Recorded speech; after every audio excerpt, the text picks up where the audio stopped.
All right, gentlemen, good to see you guys in the house. We are doing our mock draft. Very fun episode always. We'll see how it shakes out. I think I actually not sure this is going to be a lot different from last time we did this. I'll be curious to see what happens. But as always, Matt's got the sheet prepared. You'll see columns for plus or minus where the guy was drafted last time. So we'll see risers and fallers. And, we like to just cut right to the chase here. So I'm going to pull up the mock draft machine, courtesy of Matt. And I guess I'm going to have to throw it to Matt to see what the order is. Here we go. That's rigged. That's rigged. Matt puts I can keep flipping through it. No, it's, I mean. Now I know you're one. Now it's rigged again. The only way it looked clean, David was first. I think David got first last time. All right, so I get the 101. Yeah, I mean, this has not changed, folks. Give me Bryce Underwood. QB, we've talked about him a ton here. You can see he was first pick last time.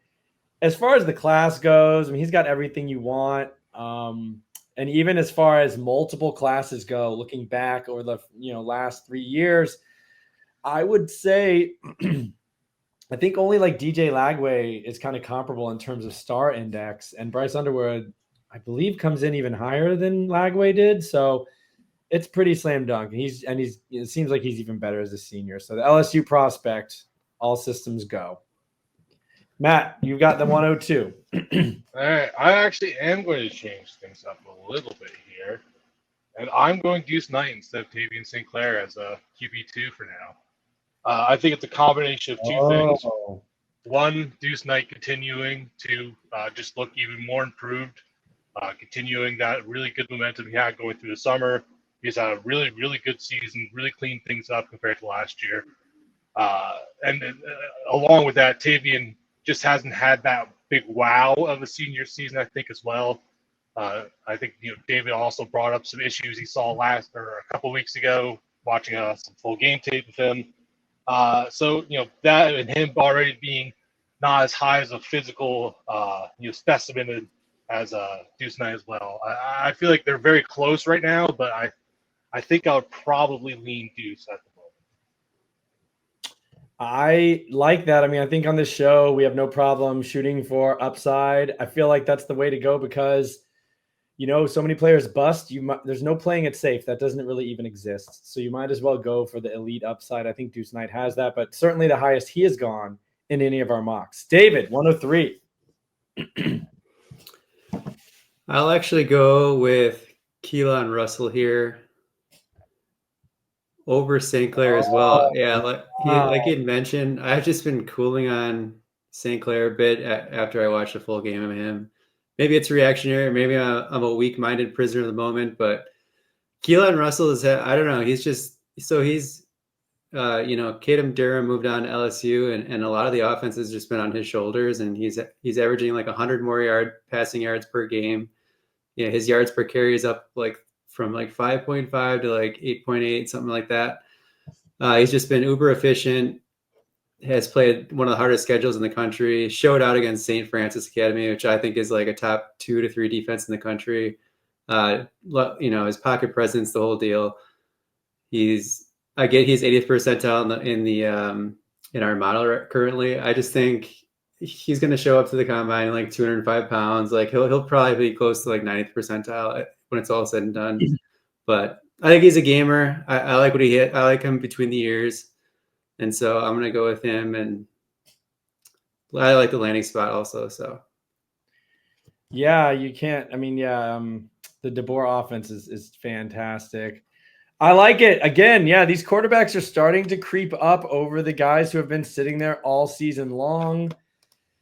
So now my question is, am I going to be – and I do think I'm going to go QB again. I do think that is where – you have to push all your chips in this season to get a QB or multiple, depending on how many picks you have, whatever.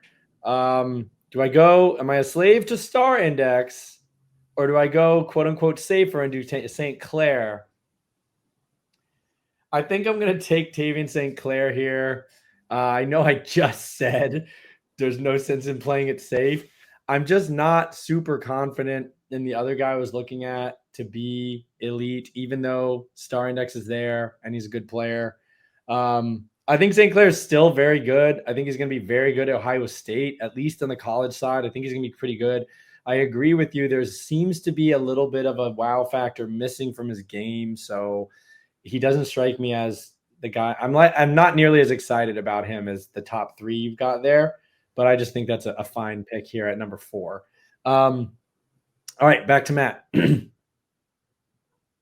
right, yeah, that leaves me in a pretty easy spot to just grab the Corey Moore here. Yeah.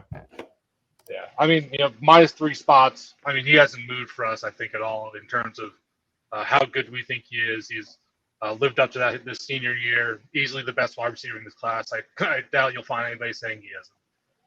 So pretty straightforward pick there. Well, and I think I saw he'd take a visit to LSU, so that's back in play potentially. I mean, I'd love to see that. I guess Oregon, you can't go wrong. Oregon, yeah, I'm fine. I'm fine with Oregon. It doesn't really bother me much. It doesn't matter, I guess. All right, David. Continue the QBs. I'll go with Usmane Kromah here. He's kind of been our wire-to-wire RB1, it seems like, for the most part. I don't have to go through his whole story again. A 3-down back. Am I ecstatic about Georgia landing spot? I don't know, because obviously for development, it's great. Just hopefully he can kind of separate himself in that running back room at some point and be really productive on the college side as well as be a good NFL prospect. But kind of checks a lot of the boxes for me with production and athleticism. All right, that sounds good. I'm gonna also, I think I can get one of my QBs later and stack a third one. I'm gonna go Bo Jackson here, back-to-back running backs. He's my RB1. I think he's gonna get playing time as a freshman at Ohio State after the top 2 guys move on this year. Excellent star index, multi-faceted skill set. I just kind of wish he was related to the Bo Jackson, but pretty cool anyway. He's great. Really excited about him, actually. I mean, I think those 2 running backs are the top 2 pretty easily in this class. Moving on to Matt. Yeah, I will go Husan Longstreet here. I don't know why you thought he was going to last you. I've definitely taken him here. Eighth is pretty good value. I haven't really followed him too much this senior year. Maybe David could provide a better update than I could. I believe I tried to watch his tape last night, and he doesn't have any updated senior tape out yet. So, I'm just kind of rotting out what I knew from the summer. Athletic player, going to Texas A&M, okay, but I think he provides really high upside, and he's really high on the star index as well. Yeah, I don't know. I guess I figured like the name's fallen a little bit, but yeah, good pick. He would have probably been my next one. David, you are up with the 9. I suppose I'll go with Jamie French. I kind of mentioned he's having a weird senior season. I don't really know what to make of it, but smart people seem to like him a lot. I from the beginning I've liked him. I wasn't in love with him. He's like top of tier 2 type guy for me. But he does have that profile that we like with the inside outside ability with agility. And he's got a little yak action there, and Texas is a good offense. So French. All right. Going back to get a QB. I didn't say that I would get exactly my guy, but there was a couple I was happy with. Sorry, I am getting over a little cold here. Give me Matt Zollers, headed to Missouri. He got injured this year. He hasn't had much of a senior year at all.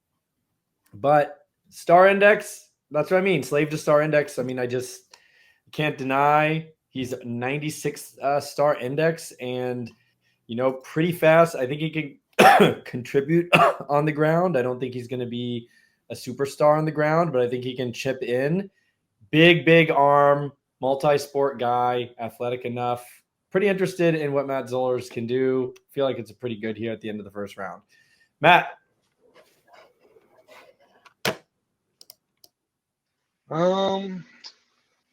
This is tough. All right, I'll just go with a safe play here in Taylor. Wide receiver going to Georgia. I would normally never be caught dead touching a Georgia wide receiver, but I mean, just pure tape wise, I think he might be the second best wide receiver in this class. I've kind of soured on French a tiny bit, but I think he has a lot going for him. Great route runner, athletic player. He's going to be ready to go. And I do see him being a day 2 or a higher draft pick once his time comes to the NFL, and hopefully, gets production early there at Georgia. Okay, that sounds good. I think you laid it out pretty nicely. David, finish up the first round, and we'll take a quick break. Yeah, sure. I'll be quick. I'll go with Khalil Lockett, like his upside, doubling down on Texas receivers.